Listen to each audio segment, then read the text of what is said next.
हथियार तो वो बेच रहे हैं इंडिया को कि उनको सप्लाई करें, तो फॉरगेट इट, वो आएंगे, लड़ेंगे, और जो उन्होंने कहा है अटक तक जमीन लेना है हमें, वो अटक तक जाके जमीन ले लेंगे। अमेरिका का C-17 ग्लोब मास्टर जो है वो कतर से उड़ता है और जोधपुर जो है वहां पर आकर लैंड करता है। अब इसके वाले से एक तो ये चमगोई हो रही है कि शायद इंडियन एयरफोर्स जो है उसे कुछ इक्विपमेंट पहुंचाया गया। राक्षस कहा जाने वाला B-1 लैंसर बॉम्बर भारत आ रहा है, ये कंफर्म हो चुका है। ये तैयारा बेसिकली बताया ये जा रहा है कि ये अमेरिकन C-17 ग्लोब मास्टर का यानी कि एयर फजाइया का एक अमेरिकन एयर फजाइया का ये C-17 तैयारा है। हुआ ये है कि ये कतर से उड़ान भरता है और कतर से ये उड़ान भरकर जोधपुर जो भारत की जो एक एयरबेस है वहां पर इसने लैंडिंग की है। अब इस हवाले से जो इब्तदाई इतलात मसूल हो रही हैं, बताया ये जा रहा है कि इसमें प्रोबेबली जो ड्रोन्स हैं वो फराम किए गए हों अमेरिका की जानब से, या फिर जो दीगर असला है वो फराम किया गया हो अमेरिका की जानब से। उनका बयानिया,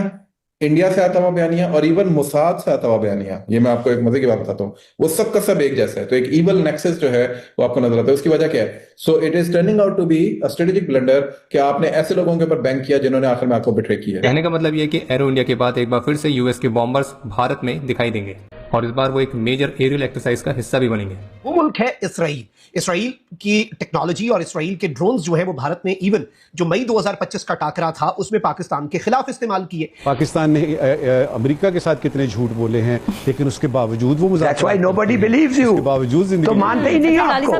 दुनिया में तो हिंदुस्तानी सोचता है कि तुम झूठे हो, तो ये है झूठ। और अब भारत पाकिस्तान जंग में बाज़ाब्ता तौर पर एक और मुल्क की एंट्री हुई है। एक तो डेवलपमेंट है कि जो पिछले दिनों भारत का अमेरिका के साथ एक दिफाई मुआहिदा हुआ। अब भारत का जो ये दिफाई मुआहिदा था इसने पाकिस्तान में भी बहुत से सवालात खड़े किए। अमेरिकी एयरफोर्स का एक तैयारा जो है वो भारत पहुंचा है। नमस्कार दोस्तों, जय हिंद। अफगानिस्तान पाकिस्तान युद्ध के बीच कतर से आया ग्लोब मास्टर C-70 जो कि एक जंगी हथियार ले जाने वाला एयरक्राफ्ट है, उसे भारत पे उतरता देख पूरे पाकिस्तान में मातम छाया हुआ है, क्योंकि ये मिलिट्री ट्रांसपोर्ट एयरक्राफ्ट अमेरिका का है। ये ऐसे समय पे आया है जब भारत और अमेरिका के बीच बड़ी डिफेंस डील साइन हुई है। वही पाकिस्तान को ये भी डर सता रहा है कि इसराइल ने भारत को जंगी हथियार भेजा है। अभी हाल ही में हुए डिफेंस डील के बाद ये हथियार भारत आया है। दरअसल गाजा युद्ध के लिए जब पश्चिमी देशों ने इसराइल का बहिष्कार करना शुरू कर दिया तो उस वक्त भारत उसके साथ खड़ा रहा। भारत ने न सिर्फ कारगिल युद्ध में मदद के लिए इसराइल का एहसान चुकाया, बल्कि इसराइल के साथ नई डिफेंस टेक्नोलॉजी का समझौता तक भारत के मेक इन इंडिया कैंपेन को आगे बढ़ाया है। हाल ही में भारत इसराइल बैठक के दौरान दोनों देशों का डिफेंस इंडस्ट्रियल और टेक्नोलॉजी सेक्टर में सहयोग बढ़ाने के लिए एक MOU साइन किया गया है। हालांकि इस समझौता को लेकर ज्यादा जानकारी नहीं दी गई है। ऐसे में मिलिट्री ट्रांसपोर्टेशन एयरक्राफ्ट को भारत में देख पाकिस्तान सदमे में है और पाक मीडिया बोल रहा है कि इजरायली हथियार हमारे लिए भारत पहुंच चुका है। भारत की जंगी तैयारियां इस जानिब एक बहुत वाज़े इशारा है कि भारत एक बहुत बड़े मिस एडवेंचर की तैयारी कर रहा है। ऑपरेशन सिंदूर और मई 2025 की जंग से भी बड़ी जंग। एक जानिब तो पाकिस्तान भी भारत को भरपूर जवाब देने के लिए अपनी तैयारियों को मंतकी अंजाम तक पहुंचा रहा है। पाकिस्तान और चाइना, पाकिस्तान और टर्की मिलकर कुछ बहुत बड़े सरप्राइजेस देने जा रहे हैं और on the other hand India जो है उसकी भी जंगी तैयारियां अपने उरूज पर है। और अब भारत पाकिस्तान जंग में बाज़ाब्ता तौर पर एक और मुल्क की एंट्री हुई है। एक तो डेवलपमेंट है कि जो पिछले दिनों भारत का अमेरिका के साथ एक दिफाई मुआहिदा हुआ। अब भारत का जो ये दिफाई मुआहिदा था इसने पाकिस्तान में भी बहुत से सवालात खड़े किए, तो उसे भी समझते हैं। और अमेरिकी एयरफोर्स का एक तैयारा जो है वो भारत पहुंचा है इस इंतहाई क्रूशल टाइम पर। आपको मालूम है कि भारत की एक और मुल्क के साथ भी कोऑपरेशन और कोलैबोरेशन जो है वो बहुत ज्यादा है। वो मुल्क है इसराइल की टेक्नोलॉजी और इसराइल के ड्रोन्स जो है वो भारत में इवन जो मई 2025 का टाकरा था उसमें पाकिस्तान के खिलाफ इस्तेमाल किए। और अब एक मरतबा फिर भारत और इसराइल के दरमियान एक बड़ी कोऑपरेशन और एक बड़े मुआहिदे की बाज़गश्त जो है वो सुनाई दे रही है। और ये भी इंडिया ने जो इस वक्त ये डेवलपमेंट सामने आ रही है कि इंडिया ने ये मूव खेला है, ये भी पाकिस्तान को काउंटर करने के लिए इंडिया का एक इकदाम है। अमेरिका का C-17 ग्लोब मास्टर जो है वो कतर से उड़ता है और जोधपुर जो है वहां पर आकर लैंड करता है।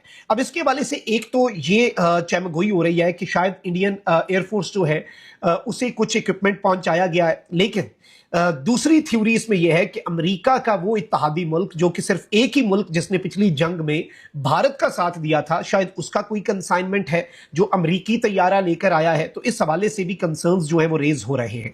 लेकिन सबसे बड़ी चीज है, आप इस चीज को याद रखिएगा कि अब मिसाइल लगने से पहले, अब ये साइबर डोमेन की जंगें हैं ना, साइबर अटैक्स हैं, आप एक सेकंड के अंदर अगले मुल्क का पूरा सिस्टम जो है वो क्रिपल कर सकते हैं। इंडिया के सारी बिजली का सिस्टम, उनका सारा साइबर डोमेन, उनके सिस्टम्स, उनके सर्वर्स पाकिस्तान ने हैक कर दिए थे ऑपरेशन बुनियानुम मरसूस के टाइम पे। इंडिया उस वक्त अमलन नाकारा हो गया था, इंडिया उस वक्त अमलन अपने घुटनों पर आ चुका था। इंडिया के अंदर मामूलाते जिंदगी जो है वो रुक चुके थे। पाकिस्तान जो है उसने एक एक चीज इनकी रोक दी थी, इनके ग्रिड स्टेशंस बंद कर दिए इधर बैठ के हैकिंग करके। और एक बहुत बड़ा एग्रीमेंट जो है वो इंडिया और इसराइल के दरमियान साइन किया गया है। इंडिया और इसराइल जो है इन्होंने एक एग्रीमेंट साइन किया है साइबर सिक्योरिटी कोऑपरेशन पर, और लेट्स सी कि पाकिस्तान जो है वो इस सारे के सारे सिनेरियो के अंदर क्या जवाब देता है, किस तरह से चीजें आगे लेकर बढ़ता है।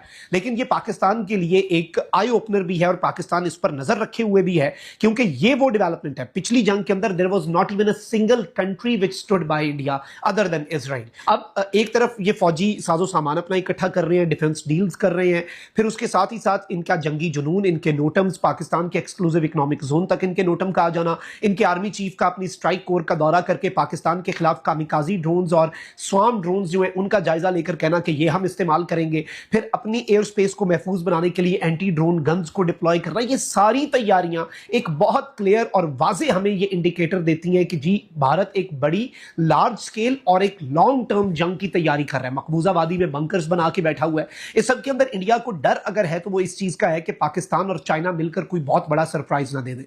और सबसे बड़ा सरप्राइज पाकिस्तान ने इस मर्तबा भी, इंडिया को पता है कि अब ये साइबर वॉरफेयर का दौर है, ये साइबर अटैक्स का दौर है, तो पाकिस्तान इनके पूरे सिस्टम को क्रिपल कर सकता है। और अब सिक्योरिटी और साइबर सिक्योरिटी कोऑपरेशन के अंदर इंडिया की इसराइल के साथ होने वाली डील, ये इंडिया की फ्रस्ट्रेशन को तो जाहिर करती है कि इंडिया इस फील्ड के अंदर बहुत पीछे है और इंडिया को डर है कि पाकिस्तान इनके साथ कोई बड़ा हाथ ना कर दे। लेकिन इसके साथ ही साथ पाकिस्तान को भी इस सारे मामले के ऊपर बहुत एक क्लोज वॉच रखनी पड़ेगी।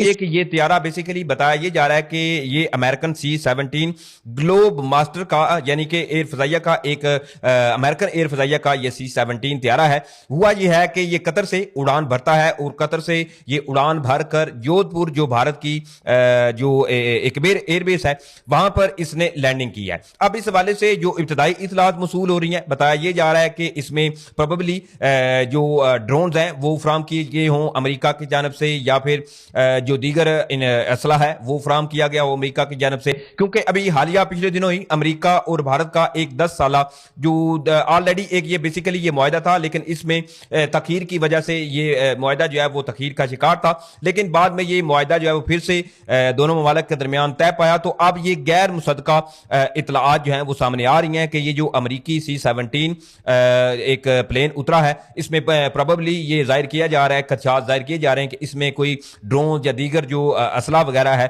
वो भी हो सकता है जो भारत को फराम किया गया हो। जिस तरह से भारत की जो तैयारियां नजर आ रही हैं जदीद ड्रोन, इसके अलावा जो तफसीलात सामने आ रही हैं, इस तमाम सूरत हाल के अंदर कतन ये चीजें जो है वो इग्नोर नहीं की जा सकती कि भारत की जानब से जो है वो ऐसी कोई छेड़खानी नहीं की जाएगी। दूसरी तरफ नज़ीर कराम जो सदर आसिफ अली जरदारी हैं उनकी शेख तमीम हमद अल सानी जो है जो कि कतर के अमीर हैं, इनके साथ 1-on-1 मुलाकात हुई है। ऑलरेडी पाकिस्तान और सऊदी अरेबिया का जो SMDA यानी स्ट्रेटेजिक म्यूचुअल डिफेंस एग्रीमेंट हुआ था, तो अब एक तो ये मुलाकात हुई है और दोनों ममालिक के दरमियान बाहमी ताल्लुकात को मजीद बेहतर बनाने के लिए ये मुलाकातें जो है वो की गई हैं। और इसमें जो बड़ी एक अहम चीज ये सामने आई है कि इसमें दोनों ममालिक के सरबराहान जो थे इन्होंने एक तो अपने जो डिफेंस टाइज हैं इनको मजीद बढ़ाने पर जो है वो गौर दिया है, और साथ ही पाकिस्तान और कतर के दरमियान एक बड़ा जो डिफेंस का MOU है इसके वाले से भी ये तफसीलात सामने आ रही हैं कि जल्द कतर और पाकिस्तान के दरमियान भी एक बड़ा अच्छा और तगड़ा किस्म का जो डिफेंस MOU है वो भी साइन होने जा रहा है।